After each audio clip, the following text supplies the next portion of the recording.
નમસ્કાર મિત્રો, 2 દિવસ પહેલા આપણે જે ધોળીધરા ગ્રામ પંચાયત તાલુકો જામકંડોરણા અને રાજકોટ જિલ્લાનો જે વિડીયો મૂક્યો હતો એ વિડીયોમાં સરપંચ દ્વારા એવું કહેવામાં આવ્યું કે ભાઈ બીજી જગ્યાએ કરો, પણ ખરેખર એને 7 અને 8 એ જ જગ્યાએ જે તે વખતે 1995માં ગ્રામ પંચાયત દ્વારા ફાળવવામાં આવેલી છે. પણ આ એમ કે બીજા કરો સરપંચ.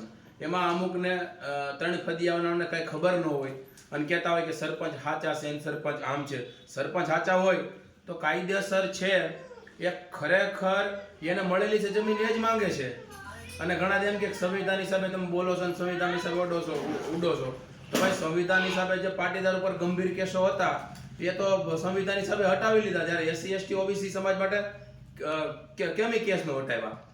એટલે સંવિધાનનો પૂરેપૂરો લાભ તો તમે લો ભાઈ, અમને તો નાખી દઈશ કંઈક વાકમાં આવી જાય. તમારા તો ગંભીર ગુના હમણાં જે ગંભીર ગુના હતા એ બધા પાછા લીધા.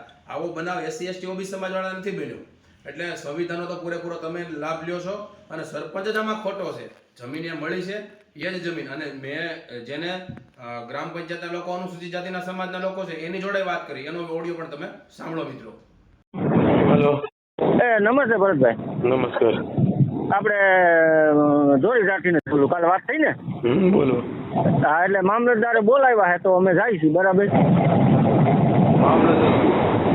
હા, જામકંડોરણા. મામલતદારે બોલાવ્યા છે ને? હા હા.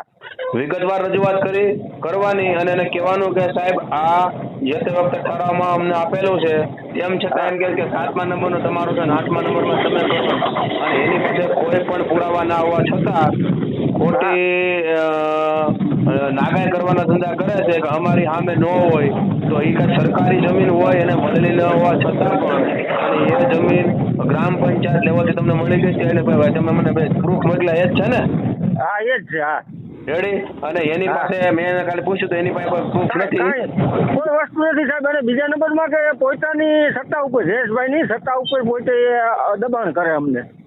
હા, એટલે પોતે સરપંચ છે, એના મનમાં તોપ સમજતો હોય છે. સરપંચ આવા કેટલા આટા મારે છે? સરપંચ એનો મતલબ તોપ નથી. કાયદાની ભાષામાં જ વાત કરવું પડે.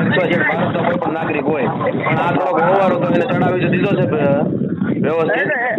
એટલે સાહેબ જો હું તમને કહું, અમારા 25 સભ્યો છે ને, અમે કદાચ અમને ભાજપ વાળા કોઈ રાજકારણી સમાધાનનું કહે ને તો અમે કરવા તૈયાર નથી. પણ સમાધાન કરી નાખે ત્યાં તો અમે કાર્યકર્તા હેરાન થાય છે મોટા ભાઈ. હા હા હા. સમાધાન કરી નાખે ત્યાં તો કમજોર પડી છે ને આપણે. અમે તો લડવા વાળા થઈ જ ના, નહીં કરી. અમે એ તમને લાવો, હું લેખિતમાં દઈ દઉં. તો વાંધો ને, એનું કારણ છે તમે જાઓ અને જે પણ લેખિતમાં પુરાવા છે, જે તે વખતે તમને ઠરાવ કરીને મળી ગઈ છે જમીન, એની અનુસંધાને તમામ જે મામલતદાર સાહેબને તમે રજૂઆત કરજો. એવું લાગે તો પછી TDOને મળી અને TDO સાહેબને મળવાનું કે સાહેબ આ રીતે પોતે સરપંચ હોય અને સરપંચ તરીકે, સરપંચ એટલે કોઈ એમાં જ્ઞાતિ જાતિ ન આવે, સરપંચ સરપંચ કહેવાય, કોઈ પણ કાસ્ટના માંથી બિલોંગ કરતો હોય એટલે એમાંથી આવતો હોય. પણ આ પોતાની મનમાની કરે છે કે બીજે કરે એટલે તમામ પુરાવા તમે બતાવો અને તમે મને નાખ્યા એમાં વાંચ્યા છે એટલે સરપંચની છે તો નાગાય જ.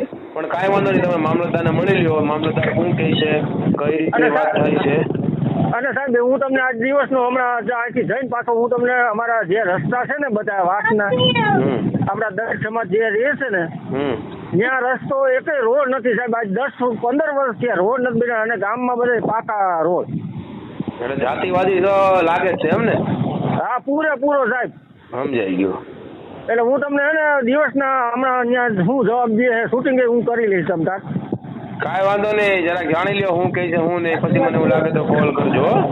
હા, અરે સમાધાનનું કદાચ કોઈ પણ અમને કે નહીં કરી સાહેબ, એ હું તમને લાવો કાંઈ વાંધો નહીં, તમારે આપણું કામ થતું તો સમાધાન કરવામાં વાંધો નથી, પણ ખોટી રીતે નહીં કરતા એમ તો સાહેબ અમને જયેશભાઈ બોલાવ્યા હતા ને છાત્રાલયે, તો અમને બીજી સામે પાસે જમીન છે ને, એ કે એમાં તમને બનાવી દઉં 10 લાખ હું ગ્રાન્ટ આપી, પણ તોય અમે ના પાડી દીધો. ના, અમારે તમામ જગ્યાએ, તમામ ગામડામાં એમ જ કેમ કરો કે આયાની બીજી જગ્યાએ બનાવો? તમારા બાપની પેટીઓ થોડી છે. એટલે અમે સાહેબ ઉભા થઈને વળી આવ્યા હતા. કીધું સાહેબ અમે બીજી જમીન નહીં, અમને જે સ્વર્ગવાસી વિઠ્ઠલભાઈ જે આપી છે ને ત્યાં જ કીધું આપો. ના, એ અમારી ફળવાઈ ગયેલી છે જમીન અમારે જોઈ, બીજી જમીન અમારે નથી જોતી. તો એ ખારા થઈ ગયા ને વયા ગયા એટલે અમે કાંઈ પછી વાંધો નહીં, આ ઉઠીને દુનિયામાં બધા ખારા થઈને વિયા ગયા કેટલા એવા, એ કોઈ પ્રશ્ન નથી. તમ તારે ત્યાં જઈ આવો અને પછી મને કહેજો હું છું. પાકું સાહેબ. હા બોલો ભાઈ. જય ભીમ સાહેબ. જય ભીમ. આપણે અમે વાત કરી ને તમને સવારમાં, હા હવે ગયા હતા ત્યાં પોલીસ સ્ટેશને હા અને લખાવી દીધું મૂર્તિને જે પથ્થર મારેલો હે એવું એક ટોટો કરી નાખ્યો સમજ્યા. એટલે એ લખાવ્યું. ત્યાર પછી એ લોકોને બોલાવ્યા. પછી એના જે અગ્રણી હોય ને એના પટેલ સમાજને એ પછી એક ઈ કે ભાઈ એક કામ કરો અમે ત્યાં રૂબરૂ કે આપણે સ્થળ ઉપર આવી. કીધું કાંઈ વાંધો નહીં. પછી ત્યાં 4:30-5 વાગે અહીંયા સ્થળ ઉપર આવ્યા. એના 2-3 જણા એના અગ્રણી અને આપણા જામકંડોરણા માંથી અશોકભાઈ બગડા અને વિજયભાઈ ખુમાણ એ હતા. એટલે એવું એને કીધું કે ભાઈ 7-8 નંબરનો જે તમારો પ્લોટ છે ને એ ટેટલું છે ને એ તમને બધું આપી દે. વાંસનો ભાગ જે છે ને એ અમને આપી દે. કીધું કાંઈ વાંધો નહીં. કયો ભાગ લેવાનો છે? આપણે કઈ જમીન લેવાની છે?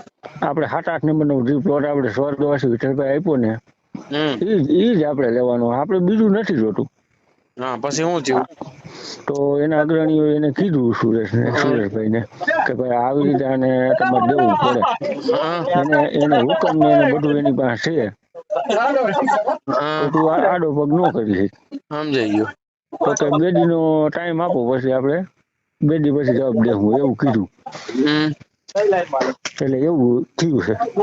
કાંઈ વાંધો નહીં. ટૂંકમાં આપણે કાયમિક માટે એ જ જમીન મળવી જોઈએ, એ જ રાખવાની. ના એમાં હું તમને કહું છું ને અમે એગ્રી છીએ બધા. 25 જણાનું ગ્રુપ છે ને સાહેબ, 25 જણા એ અમે એગ્રી. અને કદાચ એ અમને બીજે કહે છે પણ અમે ના પાડી છે. બીજે અમે નહીં લઈ. કદાચ જયેશભાઈ અહીંયા આવી છે ને રૂબરૂ. કાંઈ વાંધો નહીં. આપણે જે જોઈશ ને આપણે એ જ જગ્યા લેવાની બસ. હા આપણે એની પર ફોકસ રાખજો.